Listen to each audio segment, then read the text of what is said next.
Puji Tuhan. Bapak Ibu Saudara, kita akan mendengar firman Tuhan Amsal 22 ayat 4. Ganjaran kerendahan hati dan takut akan Tuhan adalah kekayaan. Katakan kekayaan, kehormatan, dan kehidupan. Amin. Ganjaran itu artinya hadiah, berian. Nah, Bapak Ibu Saudara yang dikasihi Tuhan, judul kekayaan, kehormatan, dan kehidupan. Nah, Bapak Ibu Saudara yang dikasihi Tuhan, kekayaan, kehormatan, dan kehidupan. Siapa yang tidak mengejarnya? Betul? Semua orang mengejar kekayaan, kehormatan, dan kehidupan. Setiap manusia tentu saja merindukan kekayaan, kehormatan, dan kehidupan yang indah, yang bahagia, yang menyenangkan. Sehingga kebahagiaan itu benar-benar dirasakan. Nah, ini sesuatu yang wajar sesuai kerinduan itu dicapai dengan kerja keras dan tidak bertentangan dengan firman Tuhan. Bapak Ibu Saudara boleh kaya, boleh punya kekayaan yang banyak. Dan biasanya kalau orang kaya dihormati, tapi ingat caranya itu harus sesuai firman Tuhan. Nah Bapak Ibu Saudara, kenyataan membuktikan bahwa berbagai cara telah dilakukan oleh manusia untuk memiliki tiga hal tersebut. Namun banyak orang tidak dapat memilikinya sehingga mereka hidup sengsara, miskin dan tidak terhormat. Ada sebagian orang kerja keras dan berhasil sehingga mereka memiliki kekayaan dunia. Lalu mereka dihormati. Saudara tahu kalau orang kaya itu selalu dihormati. Namun kehidupan dalam arti yang sebenarnya tidak mereka dapatkan. Mereka boleh kaya, punya harta, punya mobil, punya deposit, punya tanah, dan sebagainya. Dihormati di lingkungan tempat pekerjaan. Tapi kehidupan dalam arti yang sebenarnya tidak mereka dapatkan. Jadi mereka boleh punya semua, tapi kehidupan yang bahagia tidak mereka dapatkan. Saya biasa belanja di toko Cina satu ya. Dia datang ke pendeta senang ya. Tiap hari saya lihat Bapak pendeta senang. Suami saya bilang, Ci, seharusnya Ci senang. Ci punya toko besar, punya harta, punya mobil. Ini saya kan pendeta. Ya, tapi tiap hari betul ya, Bapak pendeta senang terus, sukacita terus. Seharusnya Ci itu lebih berbahagia, punya semua. Ayo Bapak pendeta, katong tuh susah. Katong tuh susah. Harta banyak, mobil-mobil, tapi pada sengsara. Susah. Sampai itu badan besar jadi kecil. Karena susah. Karena uang banyak. Harap kita tidak bisa begitu Bapak Ibu. Amin. Jadi ini Indonesia ada amin mata. Karena susah. Memang kita harus lewati persoalan bersama. Tapi itu tidak buat kita jadi seperti tadi. Jadi banyak orang kaya. Punya semua. Tapi hatinya tidak bahagia. Murung seperti tadi saya bilang yang tadi. Bahkan sampai pergi makan di rumah-rumah makan, restoran mewah pun muka mereka itu tetap cemberut. Masam. Seharusnya bergembira ada babi kecap. Ada asparagus. Amin saudara. Ada puyung hai, capcay. Saya aduh puji Tuhan. Ini duduk dengan perasaan yang tidak bahagia. Nah Bapak Ibu Saudara, mereka tidak boleh makan makanan itu, makanan ini. Orang-orang kaya saudara, bukan berarti Anda tidak boleh kaya, harus. Tapi jangan ambil dengan cara salah. Jadi orang-orang kaya ini tidak boleh makan itu, tidak boleh makan ini. Makanan-makanan yang kesukaannya mungkin babi kecap, mungkin babi asam pedis, rusuk-rusuk. Tapi Bapak Ibu Saudara, sekarang tidak boleh lagi. Karena kesehatan terganggu, dokter bilang tidak boleh lagi makan itu ya Ibu ya Bapak. Aduh ini asam pedis ini sudah masakan tadi, saya dapat makan lagi. Lo kok labrak saja. Kan doa mengubah segalanya. Berdoa akan sengkana kato. Jadi semua itu sengsara. Makanya kita lihat orang-orang punya uang banyak, tapi makan cuma bubur dan kecap. Sudah tidak bisa berjalan, makan yang enak lagi, amin. Saya biasa makan bubur, saudara, tapi bukan makan yang persemutan. Saya makan yang sukacita walaupun angus. Ya boleh tanya Alan, saya bilang Alan saya makan bubur angus dalam mobil ya. Jadi Bapak Ibu Saudara yang kekasih dalam Tuhan, Orang-orang ini stres, tertekan, depresi, dan berakhir dengan bunuh diri. Berapa banyak selebriti bunuh diri? Berapa banyak orang-orang kaya bunuh diri, saudara? Betul? Didapati dalam kamar-kamar hotel, didapati di tempat-tempat di rumah-rumah mereka. Overdosis, bahkan juga gantung diri, bahkan juga terjun bebas dari atas. Makanya kalau anak-anak foto di jembatan itu, ini dong kalau balaga setelah nona hati-hati, itu malah Lapang Merdeka. Itu air masing. Ya, hati-hati, jangan kan asik-asik tuh. Lupa bahwa itu ada air masing di bawah. Ya, Bapak Ibu Saudara yang dikasihi Tuhan, banyak orang-orang kaya bunuh diri. Padahal punya semua. Kadang kita bilang, kenapa dong punya semua tapi dong begitu. Dulu bisa makan apa saja, saudara. Waktu umur 20, 30, 40 bisa makan apa saja. Tapi kasihan sempung uang. Sekarang pun uang banyak. Mau makan apa saya bisa. Itu masalahnya. Dulu pingin makan karena bisa makan kolesterol, gula darah tinggi yang ada. Tapi uang yang ada, saudara. Bahkan cuma sayur matel, sayur katok di pinggir rumah. Sekarang uang banyak. Mau makan di restoran apa saja. Tapi aduh, ada bubur kasihan yang kecap di situ. Ya dong makan itu, mama makan bubur yang kecap. Itu restoran mama masih ada bubur yang kecap. Kecuali bubur ayam yang spesial. Nah Bapak Ibu Saudara yang kekasih, miris bukan? Mereka punya harta, punya uang, punya kekayaan. Tapi mereka tidak bahagia. Karena mereka tidak menikmatinya. Nah, Bapak Ibu, dalam Alkitab ada orang-orang yang punya kekayaan yang melimpah dan dihormati, tapi hidup mereka tidak bahagia. Saya catat di sini, pertama Nabal dari Maon. Dalam 1 Samuel 25 ayat 2 berkata, ada seorang laki-laki dari Maon yang mempunyai perusahaan di Karmel. Orang itu sangat kaya dan seterusnya. Jadi Nabal ini punya kekayaan yang sangat banyak. Dia seorang pengusaha kaya di Karmel. Dia memiliki istri yang bijak dan cantik, yaitu Abigail. Tetapi hidupnya tidak bahagia. Seharusnya Nabal itu bahagia, bersuka cita. Punya banyak karyawan, punya harta kekayaan yang melimpah. Tapi dia tidak bahagia. Nabal itu keturunan Kaleb. Dan kita berkata wataknya itu kasar. Nabal itu kasar, saudara. Keras kepala. Dan kelakuannya buruk.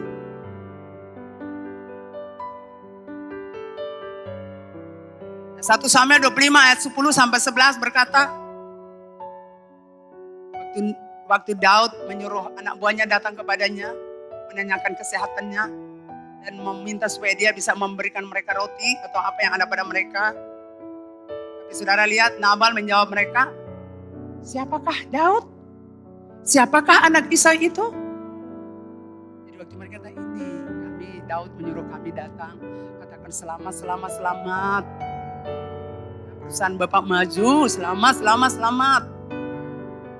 Di Daud ada permohonan. Di hadapan karyawan-karyawannya, siapa itu Daud? Siapakah anak Isai itu? Pada waktu sekarang ini ada banyak hamba-hamba yang lari dari tuannya. Misalkan aku mengambil rotiku, air minumku dan hewan bantaian yang ku bantai bagi orang-orang penggunting, untuk memberikannya kepada orang-orang yang aku tidak tahu dari mana mereka datang. Bapak Ibu Saudara lihat, punya harta, punya kekayaan, tapi begitu sombongnya dia. Dia bilang orang kaya semua sombong ya. Tapi kita lihat dari Nabal ini, dia berdiri di hadapan karyawan, siapa itu Isai? Siapa itu Daud? Dia tidak tahu, dia tidur rumah enak.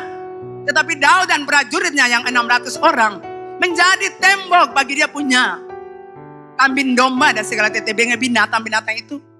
Bahkan pengerja-pengerjanya, karyawan-karyawan berkata, justru waktu kami jaga kambing domba dekat mereka, mereka itu jaga kami, tidak ada kambing domba yang hilang. Semuanya terpelihara dengan baik.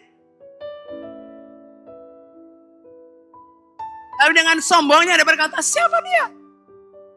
Bapak Ibu Saudara, semua orang di Israel, tua besar tahu. Bahkan anak-anak kecil pun tahu. Kalau Daud itu ketika mengalahkan Goliat, dia jadi populer. Dia jadi terkenal.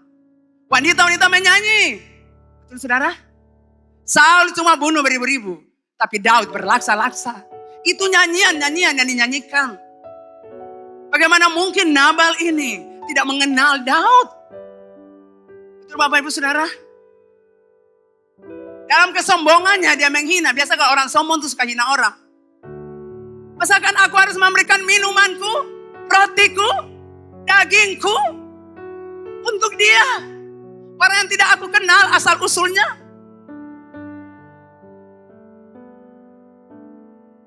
Saya tidak kenal dia. Dia gerombolan orang-orang liar. Dia katakan, saat ini banyak hamba-hamba, budak-budak yang lari dari majikannya. Saya mau katakan sama saudara, Daud itu bukan budak. Daud itu bukan hamba. Daud itu orang yang diurapi Tuhan Allah. Bapak Ibu. Sekarang ini banyak budak lari dari Tuhan. Jadi sepertinya berkata, Daud itu pengkhianat. Daud tidak pengkhianat. Daud melarikan diri supaya tidak terjadi pembunuhan atas dirinya. Amin Bapak Ibu. Daud dikejar-kejar oleh Saul untuk membunuhnya. Makanya dia harus pergi. Bisa saja Daud balik untuk hantam itu Saul. Tapi tidak. Dia belajar untuk mengalah. Dia belajar tenang melewati semua proses Tuhan dalam hidupmu. Jadi dengan sombongnya dia berkata, aku tidak mengenal dia. Tidak kenal asal usulnya. Itu pembohong, itu tidak benar. Dia tahu. Di dalam kesombongannya. Dia berbicara, berbohong, berdusta. Akan menghina seorang yang diurapi oleh Tuhan Allah. Hati Bapak Ibu Saudara, jangan menghina orang-orang yang diurapi Tuhan Allah. Ini pelajaran buat kita semua. Daud bukan hamba, sekali lagi. Daud bukan budak, tapi Daud orang yang diurapi Tuhan Allah. Dia berjalan dalam urapan Allah. Dia berjalan dalam otoritas Allah. Sekalipun dia lari-lari, tapi pengurapan itu sudah ada. Amin Bapak Ibu. Karena dia sudah diurapi oleh Nabi Samuel. Dia berjalan dalam pengurapan. Dia bukan berjalan seperti seorang Daud, anak muda. Tidak saudara. Yang mungkin tidak punya apa-apa, tidak punya kelas. Tapi dia sudah diurapi oleh Tuhan Allah untuk menjadi pemimpin. Dia berjalan dalam urapan. Dan setiap orang berjalan dalam urapan. Hati-hati jangan anda hina dia. Bapak Ibu Saudara yang dikasihi Tuhan. Nabal punya kekayaan dan dihormati. Tapi hidupnya tidak bahagia. Hidup dalam kemabukan. Hidup dalam pesta pora. Kita lihat 1 Samuel 25 ayat 37. Dalam terjemahan firman Allah yang hidup. Pagi-pagi setelah Nabal sadar. Istrinya menceritakan apa yang telah terjadi. Saya kenapa Daud datang. Orang suruhannya datang. Kasih selamat buat Ale. Kenapa Ale bicara seperti itu buat Daud. Bukankah pesan kita ini dia jaga? Kita tidur tapi siang hari malam. Dia dengan pasukannya jaga kita punya harta. Kenapa kau berbicara kesombongan seperti itu? Seperti sekarang. Katong tidur enak. Tapi hamba-hamba tentu ada berdoa. Ada berdiri, ada berdoa berkatong. Ada bertahankan katong nyawa di hadapan Tuhan Allah. Ada menangis berkatong. Kenapa sih hina dia? Kenapa sih permalukan dia? Kalau tadi beta sembi per Daud. Daud subunuh Ose, lapis dan beta. Dia sepun kada yang orang banyak. Dia subakar katong habis. Hampir siang tadi. Berbahagialah kalau punya istri-istri yang bijaksana. Dan cari istri cantik. Nanti boleh. Tapi dia harus berkaitan dengan Tuhan Allah. Kalau anda tidak cari istri cuma perbastel. Istri kuteks pun kuku panjang-panjang. Anda punya persoalan tidak peduli. Anda harus belajar cari istri seperti Abigail. Dia menolong Daud dari pembunuhan. Kalau saja dia tidak pergi, merendahkan hatinya dan meminta maaf atas kesalahan suaminya. Daud dan pasukan 600 orang sudah siap pergi untuk hancurkan mereka. Pembunuhan besar-besar akan terjadi di perusahaan Karmel itu. Tapi ada seorang wanita yang bergerak. Yang takut Tuhan, mengasihi Tuhan. Yang datang memohon belas kasihan Daud. Dan menguatkan Daud. Dan menghibur Daud. Dan mencegah Daud. Daud jangan kau buat hutan darah untuk orang itu. Dia nabal, dia bebal, dia bodoh, dia kasar. Dia memang keras kepala, dia kelakuan buruk. Engkau itu raja, engkau diurapi. Seperti namanya Nabal, lah itu dia bebal. Jadi kalau anak lahir yang kasih nama Nabal. Jadi ketika istrinya berkata demikian, apa yang terjadi? Kita lihat 1 Samuel 25 ayat 37. Mendengar itu, Nabal tiba-tiba mendapat serangan jantung. Selama 10 hari ia terbaring saja dalam keadaan lumpuh. Dan ia meninggal karena Tuhan telah memukulnya. Ini keras buat kita semua Bapak Ibu Saudara. Jangan dalam kesombongan kita menghina orang yang diurapi Tuhan Allah. Kita harus menghormati mereka. Kita harus mengcovering mereka. Kita harus melindungi mereka. Kita cegah orang-orang untuk tidak boleh bicara buruk tentang orang-orang yang diurapi Tuhan. Amin Bapak Ibu. Miris bukan? Tidak lagi menikmati kekayaan yang di Karmel. Tidak lagi menikmati rumah mewah dan harta kekayaannya. Dan kambing domba yang begitu banyak. Dia tidak lagi menikmatinya. Serangan jantung tidak bisa bicara lagi. 10 hari terbaring dalam keadaan lumpuh.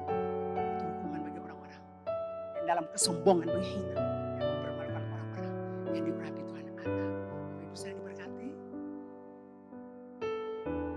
Yang kedua Bapak Ibu, Ahab Raja Israel. 1 Raja-Raja 21 ayat 2 sampai 4. Berkatalah Ahab kepada Nabot, berikanlah kepadaku kebun anggurmu itu, supaya kujadikan kebun sayur, sebab letaknya dekat rumahku. Aku akan memberikan kepadamu kebun anggur yang lebih baik daripada itu sebagai gantinya. Atau jikalau engkau lebih suka, aku akan membayar harganya kepadamu dengan uang. Jawab Nabot kepada Ahab, kiranya Tuhan menghindarkan aku daripada memberikan milik pusaka nenek moyangmu kepadamu. Lalu masuklah Ahab ke dalam istana dengan kesal hati dan gusar karena perkataan dikatakan Nabot orang Israel itu kepadanya. Tidak akan kuberikan kepadamu milik pusaka nenek moyangku. Maka berbaringlah ia di tempat tidurnya dan melungkupkan mukanya dan tidak mau makan. Maka istrinya Raja Kejahatan berdiri. Raja mau apa sakit? Kenapa saya mau makan? Tapi kita baru bicara Nabot. Baru bicara rentu mana ini saya mau jual dia puspanggal di belakang itu betul sayur-sayur ya kan. Bangunlah makan. Mana cap metrai? Mana sini? Mana surat-surat? Tek. Panggil Nabot. Itu dia. Sini saksi-saksi. Dia menghina raja dan Tuhan Allah. Lempari dia sampai mati. Selesai. Tapi selesai makan. Ambil itu. Maka datanglah Elisa. Hamba Tuhan yang diurapi Tuhan. Saya bilang buat anak-anak yang melayani Tuhan. Anda harus berani untuk sebuah kebenaran. Ini waktunya kita bicara benar. Tidak boleh diam untuk satu kesalahan. Anda harus bicara benar. Di tempat ini, kau dengar? Raja Ahab di tempat ini. Di mana Nabot punya darah mengalir di tembok ini. Istrimu punya darah akan dijilat di tembok yang sama. Yang kau musnahkan. Saudara tahu itu tanah warisan milik pusaka tidak boleh dijual belikan. Semua orang Israel tahu saudara. Karena itu sudah diatur oleh undang-undang. Undang-undang langsung dari Tuhan. Milik pusaka, harta warisan tidak boleh dijual belikan. Tidak boleh ditukar dengan apapun. Tapi dasar rakus galojo. Tidak puas. Bukankah dia harta banyak. Kekayaannya banyak. Tanahnya banyak. Namanya raja dia punya semua. Kenapa sih mau ambil itu lagi? Firman Allah berkata, jangan mengingini apapun yang dipunyai sesamamu. Amin Bapak Ibu. Kenapa sih mau ambil apa? Saya sudah tahu. Pemimpin sudah tahu itu tidak boleh. Kenapa kau mau membelinya? Kenapa kau mau menukarnya? Kau kan sudah tahu. Kesal hati, sakit hati. Emosi yang mendalam. Masuk tidur sama anak kecil apa marah. Tidur saya mau makan. Seperti kemarin pastor yang bilang tuh, istri-istri yang suami-suami yang takut istri. Hei bapak-bapak bangkit berdiri, kalau bini salah bicara, saya salah. Siapapun Anda. Saya tidak dapat marah dari suami saya. Kalau saya buat kesalahan dia akan bicara tegas ke saya. Dia masa dia sayang saya. Dia mengasihi saya. Dia ada masa kalau saya buat salah, dia akan keras buat saya. Itu saya harus berubah. Istri, sejak Anda atur Anda punya suami, Anda bertobat. Anda tidak bertobat, Tuhan Allah urus Anda. Siapapun Anda. Istri hamba Tuhan, topa Anda punya suami.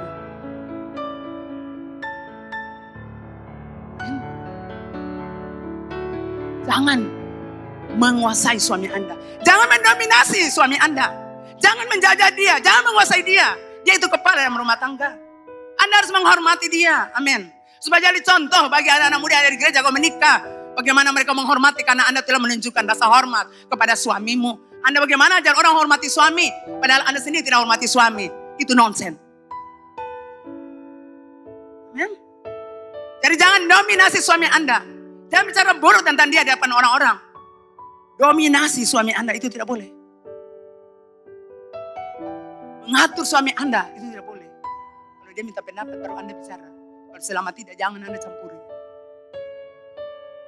Jadi Bapak Ibu Saudara yang dikasihi Tuhan, dia sudah tahu hal itu. Tapi dia berusaha mendapatkannya. Mari kita punya harta, saudara. Jangan ingin orang punya harta. Amin. Jangan ini harta orang. Kalau engkau tidak ingin harta orang, tanah orang. Sekarang kita lihat ya, kalau kita beli tanah, hati-hati saudara. Kalau beli tanah, kalau tanah patok besar-besar sudah. Masih beli tembok sekali. Karena saudara pergi 1 jam, jangan 1 jam, setengah jam, patok baru sudah muncul. Patoknya itu cabut, buang, lalu patok baru muncul. Tapi nanti Tuhan Allah akan di surga lihat. Jadi Anda suka makan orang pun tanah-tanah, pancuri-pancuri akan nanti kesakitan lupa Anda di situ. Karena itu makan pancuri orang pun tanah. Biar 1 jengkal, firman Tuhan tidak boleh. Nah mungkin kita tidak ambil orang punya tanah, tapi jangan ingin istri orang. Jangan ingin orang pun bini, jangan ingin orang pun laki, amin. Jangan ingin dia pun kambing dan dia punya ayam yang ada di rumah. Jangan ingin dia punya anjing dan terong-terong dan kerbau yang ada di rumah, itu punya dia. Anda pergi piara. Amin. Itu orang punya anjing, kenapa Anda mau hari ulang tahun pencuri itu anjing? Baru kasih makan hamba-hamba Tuhan yang akan lagi, itu makanan pencuri. Kalau makanan pencuri saya akan rasa, saudara, saya kan tidak suka makan, karena saya sudah tahu ini tidak beres. Jadi hati-hati itu orang barang, biarkan dia menikmati akal. Nanti kalau saudara berdoa ingin Tuhan, kita ingin makan seperti itu. Nanti Tuhan bawa orang berkasih buat saudara. Banyak kesaksian tuh. Tuhan kita ingin makan wajah jago. Kaget lagi 1 tambah itu, 1 dulang sudah datang. Ingin makan akan 1 dulang muncul. Semua tahu dulang ya, bagi tuh, bagi. Karena masa kita tuh dulang namanya.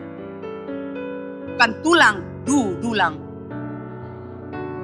Nah Bapak Ibu Saudara yang dikasihi Tuhan, buahnya apa yang kita punya, amin.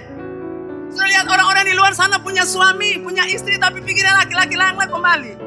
Pikirnya istri orang lain lagi. Piara 1 tuh layu, piara 1 di Batu Gantung, piara 1 di Amausu, piara 1 di Gunung Nona, piara 1 Karang Panjang. Ya Tuhan berapa banyak, saya harus kasih uang untuk ayam piaraan ini.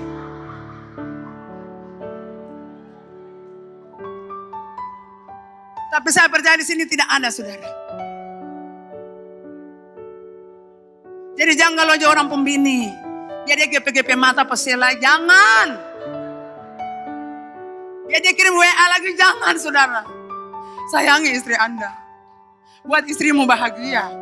Buat istrimu senang. Kamu belum merasa kehilangan istri atau kehilangan suami. Itu uap, seperti dia ada dengan kita, tiba-tiba pikir, saya mau pergi kejadian di mana, tidak tahu. Saya mohon bapak-bapak hidup aku, kasih istri. Sayang dia. Peluk dia. Saya sudah bilang sama saudara, bangun pagi saya peluk suami saya. Selamat pagi Pak. Saya peluk beliau, saya cium.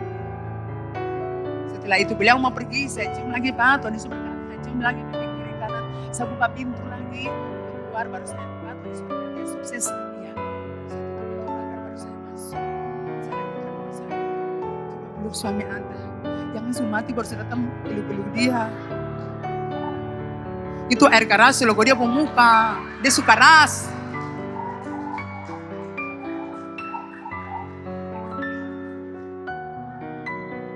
Heran. Kita perlu cium-cium kita pun suami lah saudara. Karena kita cium antu sampai kadang-kadang antu pasti masih cium kita kiri karang lawang Maunya subaru cium-cium lagi kembali. Ya saudara, jadi coba cium itu suami Anda. Supaya suami itu pergi dengan damai. Biar perempuan sapa lagi GP mata, dia tidak akan pernah lihat. Karena tadi matanya sudah tertuju untuk istrinya, amin. Bapak Ibu diberkati.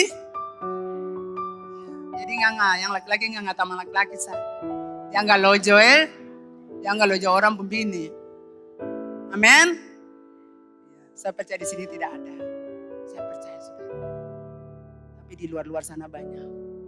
Kalau saudara kita pergi ketemu orang-orang asal kuat. Yang dibicara cuma laki, yang bicara bini itu saja. Punya ini. Nah Bapak Ibu saudara yang ketiga, pemuda yang kaya, bodoh.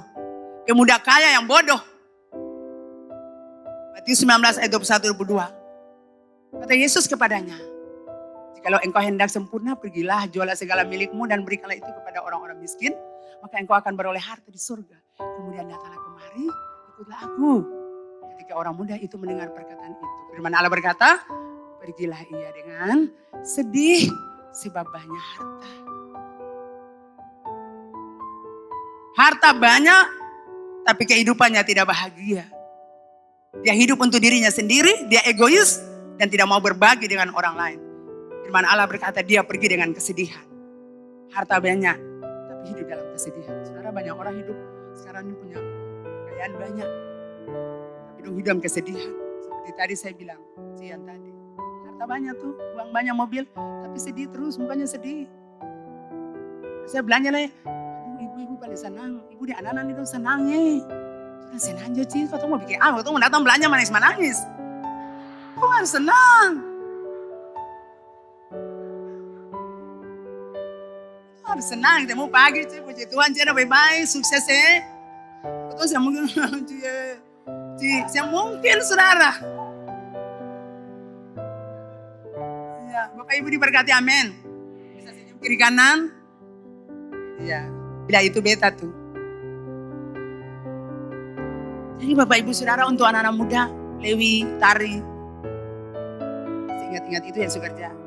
Jen, Ai, Alia, dan masih banyak lagi. Anton, yang kayak monyet.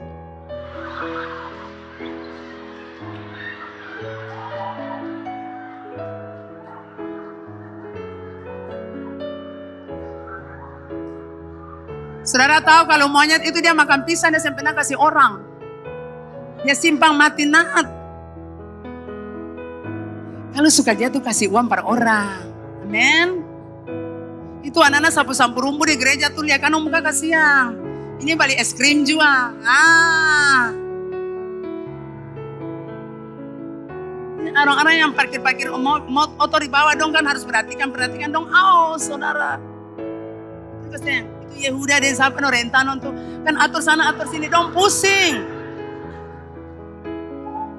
Mobil ini harus begini, motor harus begini, itu kan lari ke sana kemari. Apalagi gua jemaat, betul di sini saja. Sudah di sana juga, sudah itu kan dong sudah hati sudah sedih. Coba kasih 10.000 ini per GC. Maka dong punya kesedihan tuh jadi berubah, amin. Kikir sampai saya bisa bilang kikir. Karena punya belas kasihan dong buat orang, amin. Kasih akan di gereja, tanam akan. Mana harta ada di situ, ada di situ. Kalau hati pertuan Allah tetap menabur sama Tuhan. Kalau hati di uang macam laki-laki pemuda yang kaya nih. Dia nangis, nanti uang su hilang baru datang. Mama ya beta pun uang hilang. Sio Tuhan nih kalau ini beta dapat pecat mama. Lalu mau bikin apa sih? Saya harap saudara yang kekasih kalau Tuhan bilang beri. Amin. Nanti hilang saudara susah. Saya pernah begitu saudara. Saya naik mobil dapat teman saya, dia sudah hamba Tuhan. Jadi saya pergi berdua sama Priscilla waktu itu masih kecil. Jadi saya di mobil saya perhatikan dia taruh tas. Dari dalamnya itu ada dompet. Lalu saya pulang. Saya pulang saya cari dompet saya di mana. Jadi saya duduk. Waktu itu ada satu pasangan anak muda pacaran duduk di sini berhadapan. Saya di sini, berdua di sini, saya di sini. Tapi saya punya tas agak ke mereka. Jadi waktu saya ada perhatikan Pris itu, mereka sudah taruh tangan dompet saya angkat. Saya pulang, saya marah suami saya. Kenapa tidak jemput saya? Saya naik mobil penumpang. Saya punya dompet hilang. Saya menangis saudara. Sudah nanti saya uang berapa dan dompet itu. Sekian, so nanti kita ganti angka. Sudah hati senang. Kalau kita pun suami saya ganti, maka kita tinggal menangis akan saudara. Jadi hampir sama dengan pemuda kaya nih, dulu menangis. Sedih. Jadi Bapak Ibu saudara dikasih Tuhan. Padahal saudara tahu mengapa dia hilang. Waktu saya naik mobil ketemu teman saya, Tuhan bicara waktu itu buat saya. Waktu saya bayar, kita punya ini, saya bilang ini, 2 iya. Saudara tahu Tuhan bicara waktu kita, kasih uang tuh semua pada dia. Kita mulai pikir otak saudara. Kasih, beta kan pulang harus beli sayur. Kita harus beli ikan. Sudah Tuhan nanti lain kali bagaimana dompet yang hilang saudara. Mulai saat itu saudara Tuhan, kalau Tuhan bilang beta mau kasih, beta yang perlu dengan uang Tuhan, beta kasih juga. Jangan sampai akan pilih lebih besar lagi. Apakah saudara pernah alami seperti saya? Jadi kita sama-samanya kita bertobat ya, amin. Lebih baik kasih yang akan hilang. Uang bukan hilang, beta pun dompet juga hilang tuh saudara. Dompet mengharga lebih besar lagi dari uang yang ada dalam dompet. Jadi lebih baik kasih, kalau Tuhan bilang kasih anak-anak muda, amin. Cici Ella dan juga Koko, kalau Tuhan lepas, amin. Yang seperti tadi saya beri Tuhan mau beli ikan lagi, ini ada mau beli tela per rumah lagi. Ya, kalau Tuhan bilang kita tahu, amin. Bapak Ibu saudara yang dikasihi Tuhan, kita ingat tema GKRI, menabur dalam kasih, menuai dalam kelimpahan selama hari masih siang. Kesempatan kita memberi. Saya percaya saudara sudah menabur doa di sini, Bapak Ibu saudara sudah menabur uang di sini, Bapak Ibu sudah menabur tenaga di sini, waktu di sini, air mata di sini, dan saudara akan menuai dalam kelimpahan. Saudara akan menuai berkat-berkat dari Tuhan, karena itu hukumnya, tabur dan tuai. Berapa banyak saudara sudah lepaskan uang di sini, Tuhan Allah akan kembalikan melebihi yang saudara berikan. Doa-doa saudara, Tuhan Allah akan kembalikan semuanya. Banyak orang akan berdoa buat Anda. Apapun yang Anda korbankan di rumah Tuhan, saudara akan menuainya dalam kelimpahan. Amin. Jadi mari kita memberi saudara. Mari kita lepaskan berkat di gereja ini. Amin. Kita lakukan sesuatu untuk Tuhan. Jangan seperti pemuda yang kaya dan bodoh. Kaya tapi bodoh. Itu juga jangan Anda cari laki-laki kaya tapi buta huruf. Dia bodoh tentang Tuhan. Nanti dia rembeng saudara keluar dari kebenaran. Amin. Jadi bagi anak-anak muda yang ada di sini, ini ada banyak wanita-wanita. Tinggal Anda pilih yang mana. Mama beta mau yang ini. Mama berdoa per beta dulu supaya kalau memang ini jodoh, ya Tuhan kasih dia per beta. Saya cinta dia, iya. Mari kita berdoa. Kan doa ubah segalanya. Mungkin awal dia mau, dia balagu.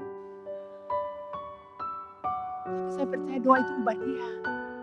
Lama-lama dia akan jatuh cinta buat Anda. Amin. Amin.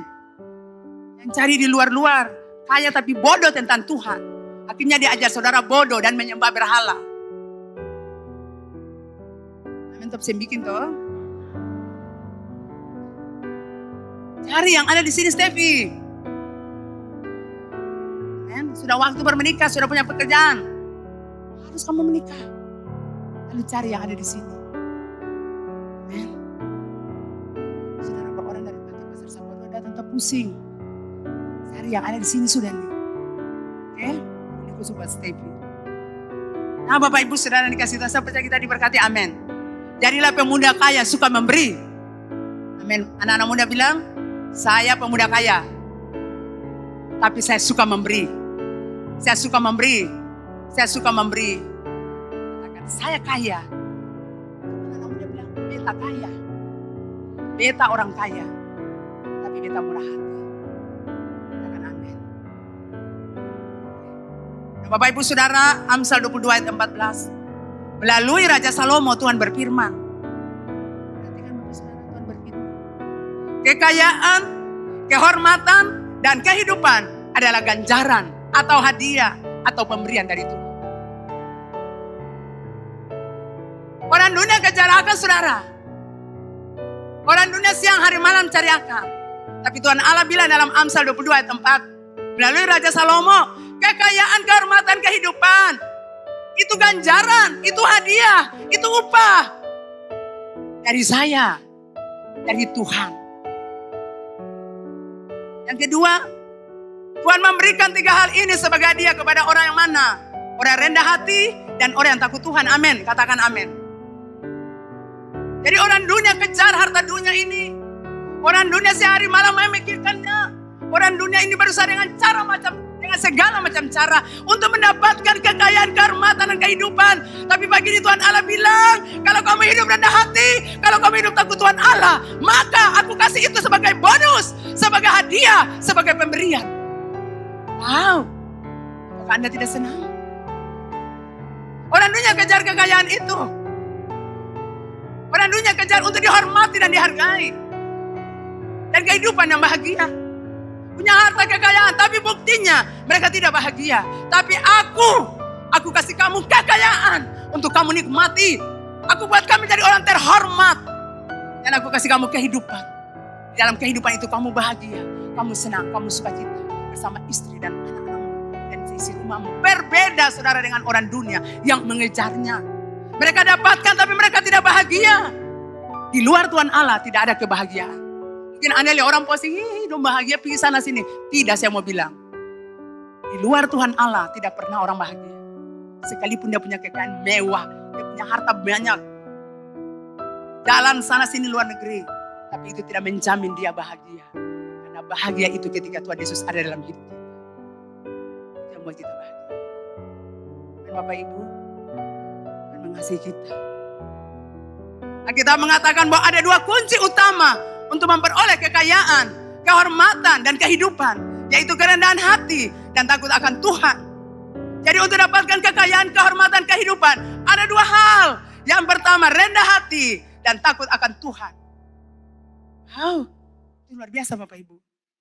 Alkitab menyatakan demikian dan itu pasti terjadi Bapak Ibu. Alkitab sama sekali tidak menghubungkan kekayaan, kehormatan, dan kehidupan dengan kerja keras atau hal-hal yang bersifat material. Melainkan dengan karakter dan sikap hati kita kepada Tuhan.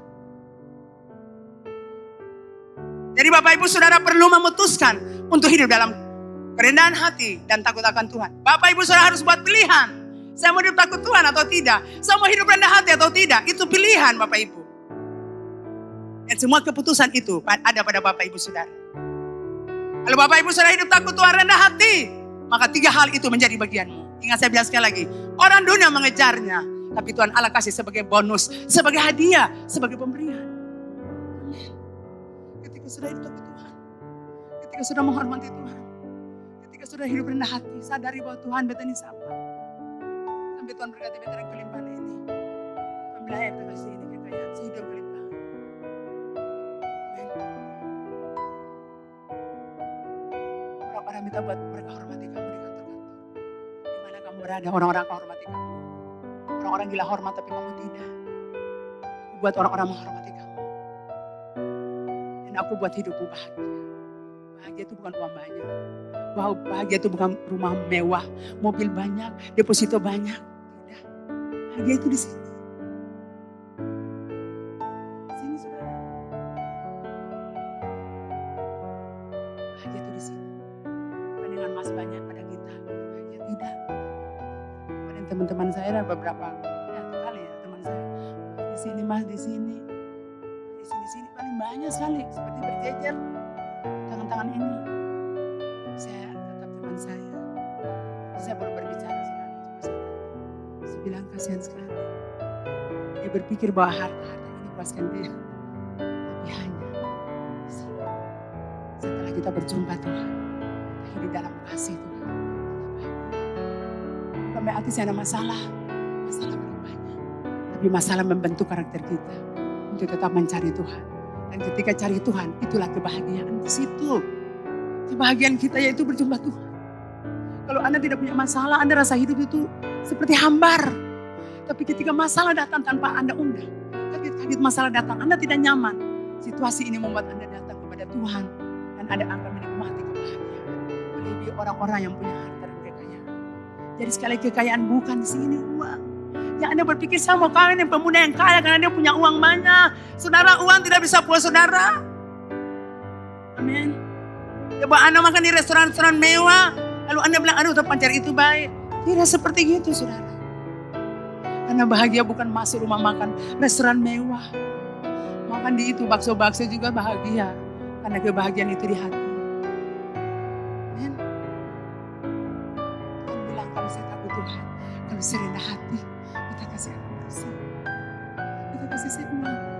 menguasai kekayaan. Itu buat orang-orang hormati sih. Kita buat saya hidup bahagia. Karena Tuhan yang mengendalikan dunia ini. Hari lalu waktu kita punya bantu ini, aku yang mengendalikan dunia itu. Jadi kenapa kita terlalu khawatir? Kita suka banding diri dengan orang punya harta kekayaan. Kita suka bandingkan diri. Tidak perlu saudara. Kita lihat mereka begitu tapi belum tentu bahagia. Saya percaya di luar Tuhan orang tidak bahagia. Orang bisa topeng, orang bisa sana sini lagi, bini, bagi, buka gigi. Saya mau jamin tidak. Saya selalu lihat dia ini dia hidup di mana nih? Dia hidup di dunia mana nih? Saudara, saya percaya kalau dia hidup di karya hidup aman tetap ceria. Coba saudara lihat ceria kah saya? Ceria. Saya mau naik tadi saya lihat saudara, saya senang. Karena saudara punya wajah semua ceria. Saya tahu ada banyak masalah. Tapi saudara ceria seperti saya. Masalah banyak tapi ceria saja. Senang saja, sukacita. Karena masalahnya di hati. Amin Bapak Ibu. Bapak Ibu saudara yang dikasihi Tuhan. Kekayaan, kehormatan, dan kehidupan dikejar orang-orang yang tidak takut Tuhan. Ketiga hal ini memang sangat merupakan daya tarik bagi semua orang. Bagi orang yang tidak takut Tuhan, ketiga hal ini dipakai menjadi daya tarik dan jerat untuk orang-orang yang mau berhubungan dengan mereka. Jadi ketika mereka punya ini, mereka jadi daya tarik. Lalu mereka jerat orang-orang, mereka kuasai orang-orang, dominasi orang-orang. Jadi hamba bagi mereka. Orang-orang yang hidup rendah hati dan takut Tuhan akan memperoleh kekayaan, kehormatan, dan kehidupan. Tuhan memberikan hadiah ini bagi jemaat Hari Hidup Ambon.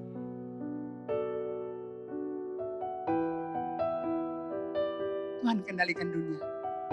Ketika saudara butuh, Tuhan kasih. Ketika saudara butuh uang, bukankah uang itu mengalir di rekening? Bukankah masih di dompet Anda? Bukankah ada orang-orang yang datang memberkati Anda?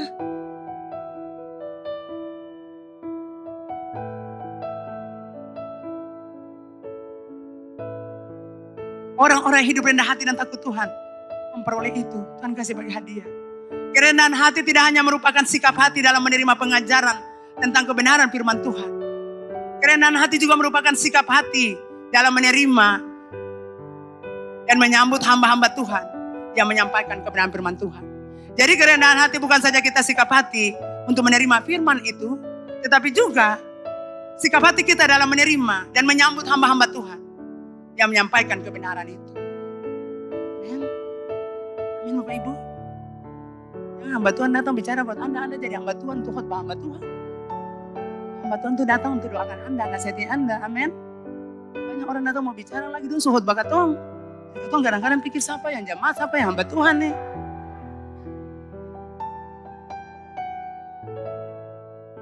Bapak Ibu, jemaat di Berea itu jadi contoh. Jemaat Berea menerima pengajaran dari Rasul Paulus dengan apa? Dengan rendah hati. Mereka terbuka, mereka menerima firman itu. Mereka sambut firman Tuhan. Mereka sambut pemberitaan tentang Yesus itu dengan sukacita. Mereka berespon, mereka bereaksi dan sangat antusiasme mendengar itu firman Tuhan yang disampaikan oleh Rasul Paulus. Dan bukan itu saja. Jemaat Berea tidak meremehkan Rasul Paulus yang mengajar mereka tentang Yesus. Amin saudara. Jadi jemaat ini menghormati itu Rasul Paulus. Bukan saja menerima saat menyampaikan firman, tapi mereka tidak meremehkan Rasul Paulus. Amin. Mereka tidak meremehkan Rasul Paulus waktu berkhotbah. Tidak, mereka terima. Jadi jemaat Hari Hidup Ambon, mari kita belajar menghormati firman Tuhan, tapi kita menghormati mereka yang menyampaikan. Amin. Jangan anggap remeh mereka. Yang Anda menggunakan kata-kata yang menyakiti hati mereka karena khotbah-khotbah yang disampaikan. Kami tidak berkhotbah untuk seseorang. Tidak. Kami berkhotbah selalu saya bilang kemajuan dari Tuhan. Jadi Bapak Ibu Saudara yang kekasih, orang yang rendah hati menyadari bahwa dirinya haus dan lapar akan kebenaran, sehingga ia terus mendengar firman Tuhan dan terus menggalinya. Itu orang rendah hati. Nah, takut akan Tuhan adalah menghormati Tuhan, tunduk kepada Tuhan. Tunduk pada aturan-aturan Tuhan. Tunduk pada disiplin dari Tuhan. Dan menyembahnya dalam kekudusan dan ketulusan hati. Itu orang takut Tuhan. Dia hormati Tuhan, dia tunduk pada Tuhan. Tunduk pada aturan-aturan. tunduk pada disiplin daripada Tuhan. Orang yang takut akan Tuhan akan berkembang menjadi orang-orang berpengetahuan dan berhikmat. Ada amin? Amsal 1 ayat 7. Takut akan Tuhan adalah permulaan pengetahuan, tapi orang bodoh menghina hikmat dan bijak. Takut akan Tuhan adalah permulaan pengetahuan. Jadi kalau orang takut Tuhan akan berkembang menjadi orang berpengetahuan dan orang berhikmat. Betul saudara, orang kalau takut Tuhan itu berhikmat. Bukan masalah usia. Orang kadang sudah 60-70 tahun tapi tidak berhikmat. Tapi orang takut Tuhan, dia akan diberi hikmat oleh Tuhan. Takut akan Tuhan adalah dasar bagi kita untuk mengikuti jalan Tuhan, untuk melayani Tuhan. Dan lebih mengasihi Tuhan. Kita lebih mengasihi. Kita mengikuti jalannya, kita melayaninya, dan kita mengasihi. Amin Bapak Ibu. Kita melayani Tuhan. Jangan nyembahan seperti tadi. Passion worship seperti ini juga. Di atas, itu bukti mereka melayani Tuhan. Tuhan, menghormati Tuhan. Mereka melayani Tuhan. Dan saya percaya setiap orang melayani tidak akan pernah kehilangan upah. Amin. Alkitab mencatat, Bapak Ibu Saudara, Alkitab mencatat orang-orang hidup dalam rendah hati. Orang-orang hidup rendah hati tapi takut Tuhan. Dan akibatnya Tuhan kasih kekayaan, kehormatan, dan kehidupan. Yang pertama saya catat Yusuf, amin. Saya tidak akan bicara tentang Yusuf lagi, tapi kita lihat Tuhan kasih Yusuf apa? Kekayaan, kehormatan, dan kehidupan yang diberkati. Sehingga jadi berkat bagi banyak orang. Amin Bapak Ibu. Yusuf tidak kejar itu harta Mesir. Tapi Tuhan kasih buat dia. Yusuf tidak kejar istana. Amin. Yusuf tidak kejar hal-hal duniawi. Yang Yusuf kejar adalah Tuhan. Karena dia kejar Tuhan, maka Tuhan kasih dia tadi. Ini Yusuf bonus.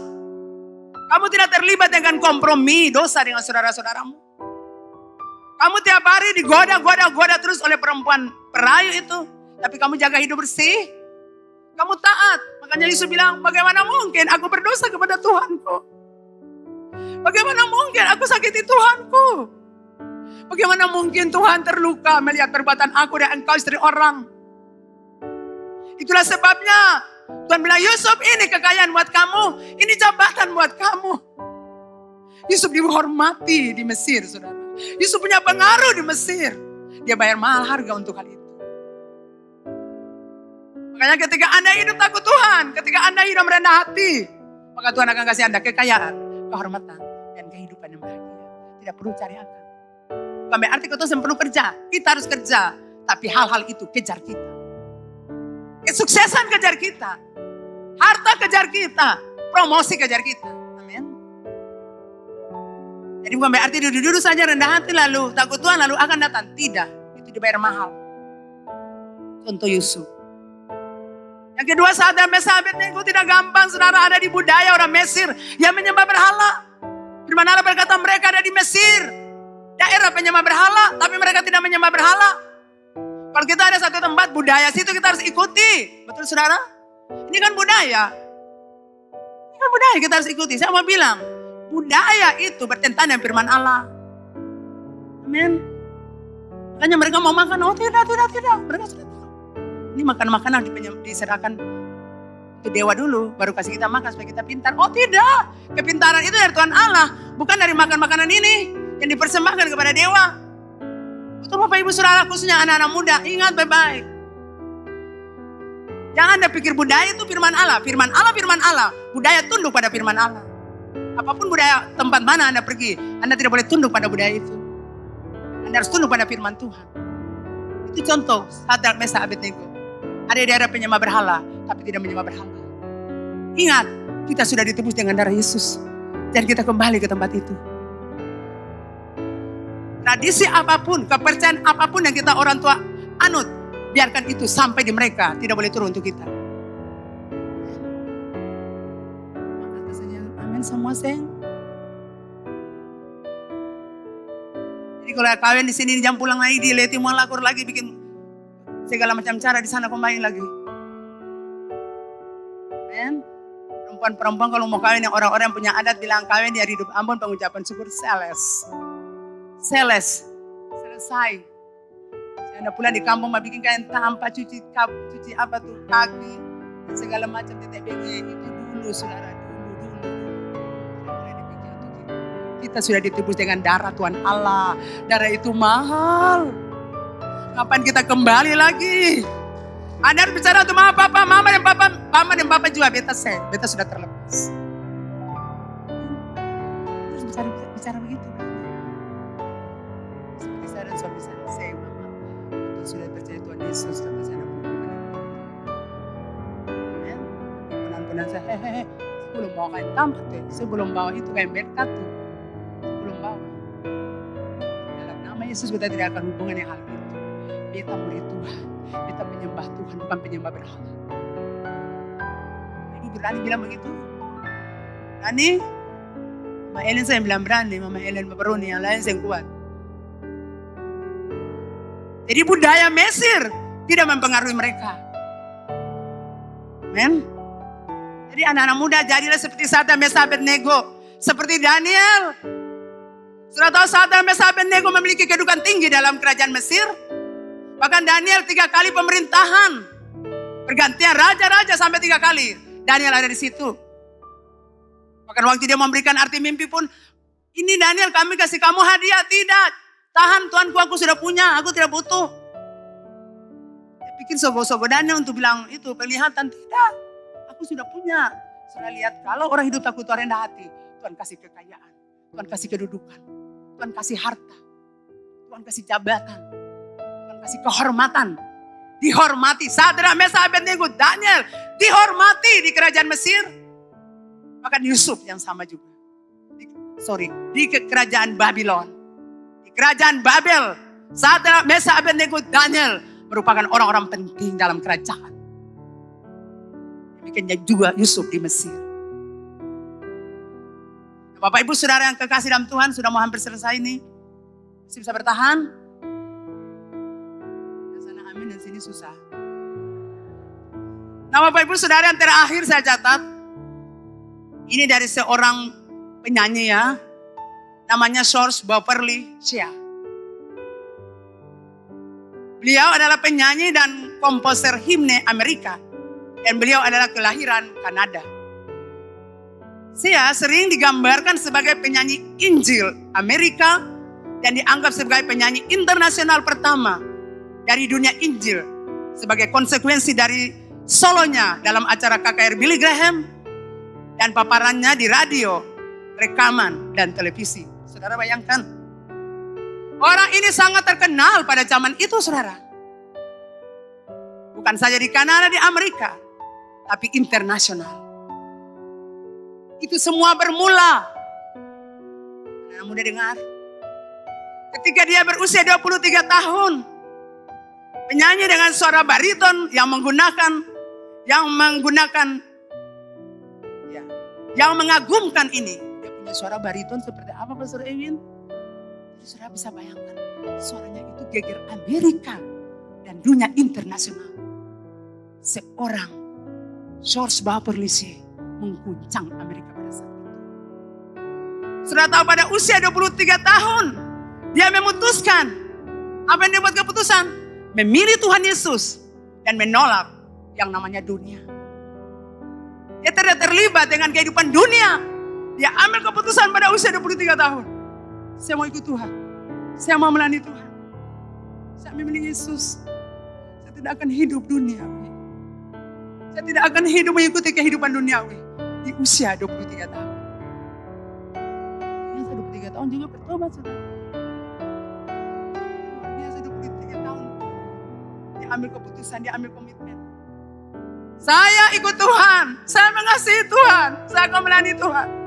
Saya akan terlibat dengan kehidupan dunia yang glamor dan rusak. Sejak saat itu, dia mengalami karir sebagai penyanyi untuk Tuhan.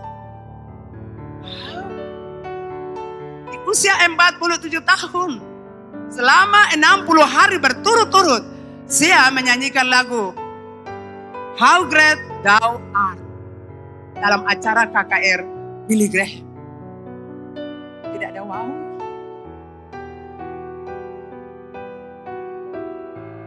Wow. Siapa yang tidak kenal Billy Graham, saudara? Khotbah terkenal di dunia. Lalu ini anak ini dia naik. Dia goncang Amerika. 60 hari menyanyi. Kata menyanyi saya dikisah ke saudara sakti. Di setengah senjen saya menyanyi 60 hari. 2 bulan tuh. KKR beli Graham, dia nyanyi. Dia menyanyi saudara. Hari Tuhan saudara bayangkan itu luar biasa. Sampai sekarang lagu tadi tetap populer di gereja-gereja. Setiap kebaktian pasti lagu ini dinyanyikan. Dia bicara tentang keperkasaan Allah. Kehebatan Allah. Tuhan engkau hebat. Tuhan engkau dahsyat. Anak-anak muda bisakah Anda berkata begitu? Ini orang. Tuhan engkau hebat. Tuhan engkau dahsyat Tuhan. Tidak ada Allah manapun seperti engkau. Engkau itu hebat merubah hidup yang rusak ini jadi baik. Tuhan engkau luar biasa. Dia bicara tentang kehebatan Allah. Kemahakuasaan Allah. Sejak tahun 1956 lagu ini telah dinyanyikan oleh lebih dari 2,5 miliar orang. Sepanjang hidupnya saya mendapat beberapa penghargaan. Di usia 102 tahun saya masih meraih penghargaan. Tapi tadi berdiri banyak saja beta ada pusing nih saudara. Tapi 102 tahun masih apa? Nyanyi. Itu luar biasa. Akan dapat penghargaan. Di usia 102 tahun dapat penghargaan. Penjualan dan albumnya melampaui penjualan album Michael Jackson.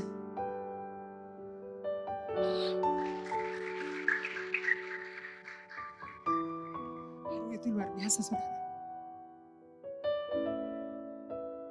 Di atas 103 tahun saya masih menyanyi dengan indah. Sedangkan Nong Ampa menyanyi tadi saja. Kalau lagu banyak dan suara sakit toh. Nah ini saudara 103 tahun. Dia masih menyanyi dengan indah. Wow. Dan Bapak Ibu Saudara, saya meninggal tahun 2013 yang lalu.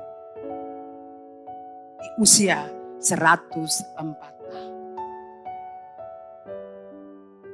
Ada yang seumur 104 tahun di sini?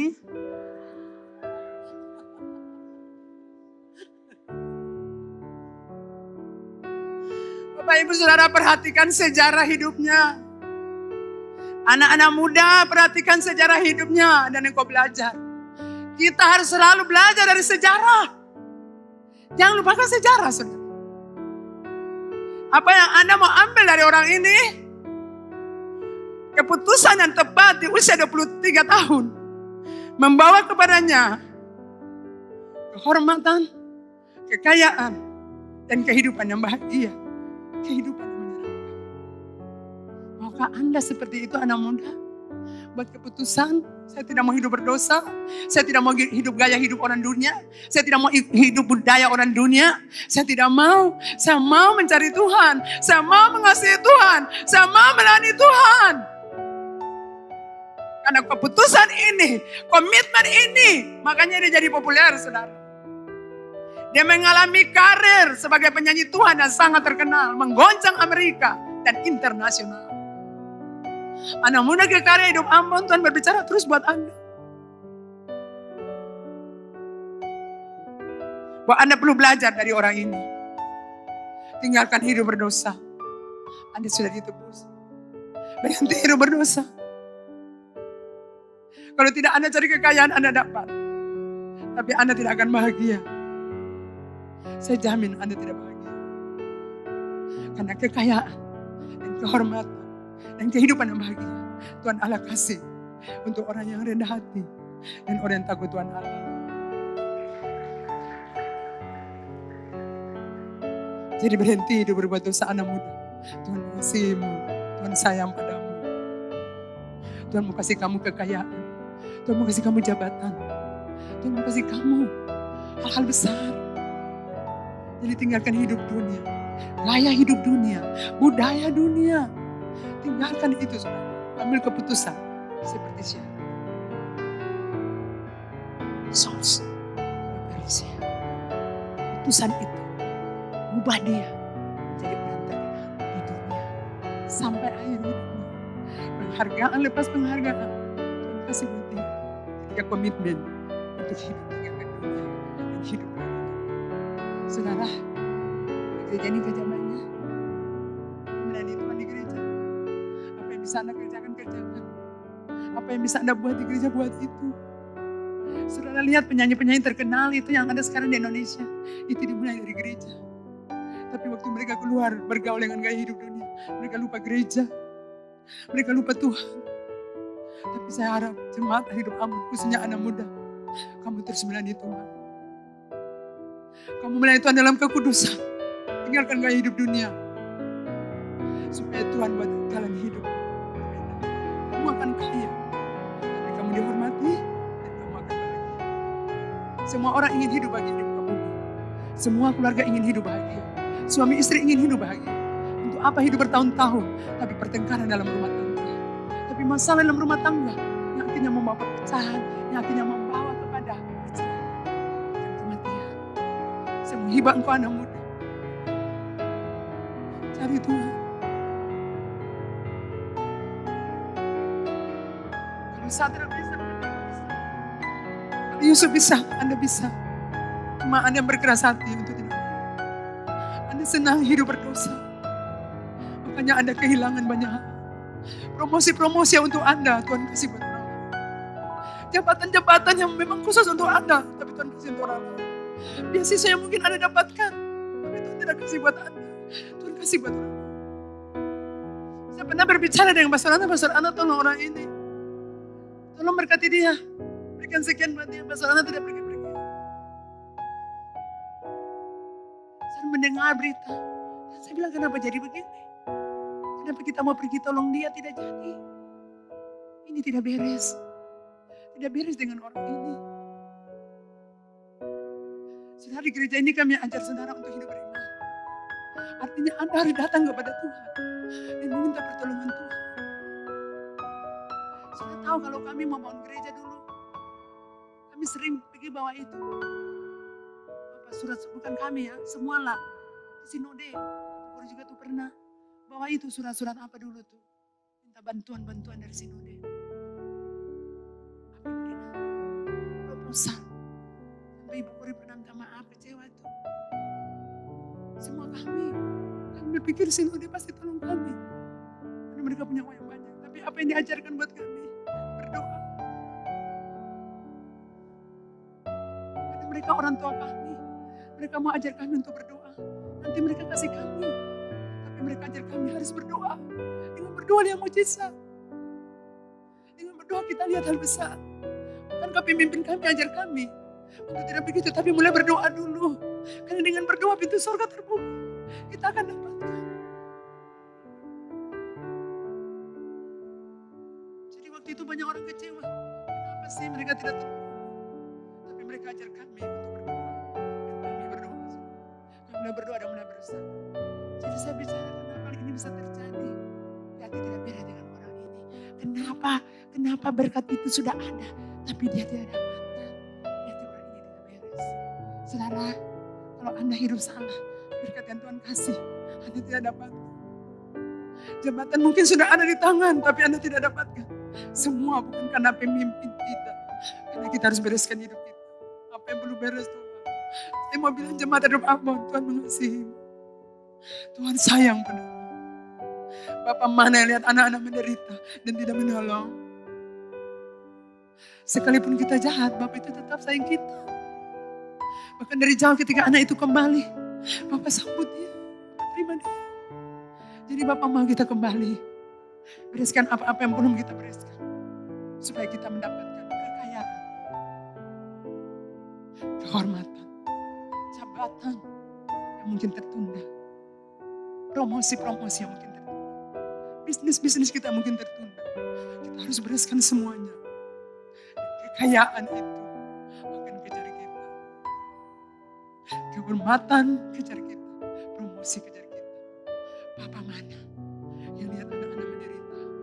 Bapak di surga tidak akan tinggal diam ketika Anda menangis. Ketika Anda berseru, Tuhan, saya sudah tidak kuat lagi. Saya tidak mampu lagi, Tuhan. Saya sampai di sini. Bapak itu akan bergerak untuk menolong. Tuhan mengasihi engkau, jemaat dari rumah. Tuhan mengasihi engkau, bapak-bapak dan ibu-ibu. Tuhan mengasihi engkau anak-anak muda. Ingat kau sudah ditebus. Dan promosi nanti ada. Dalam kerendahan hati, aku Tuhan. Saya mendeklarasikan, saya menubuhkan.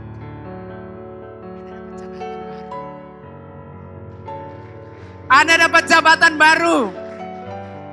Kedudukan yang tinggi di kantor Anda. Anda akan dapatkan promosi di kantor Anda. Anda akan melihat bisnis-bisnis Anda lancar. Anda akan melihat apa yang dikerjakan tanganmu dibuat Tuhan berhasil.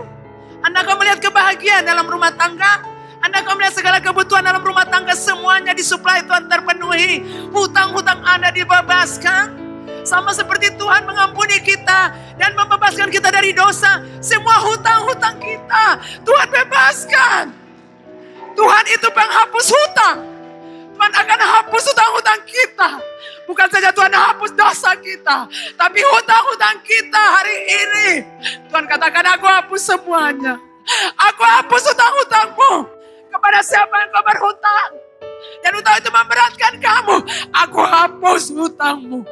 Sama seperti aku hapus dosamu, hutangmu selesai, lunas, dibayar.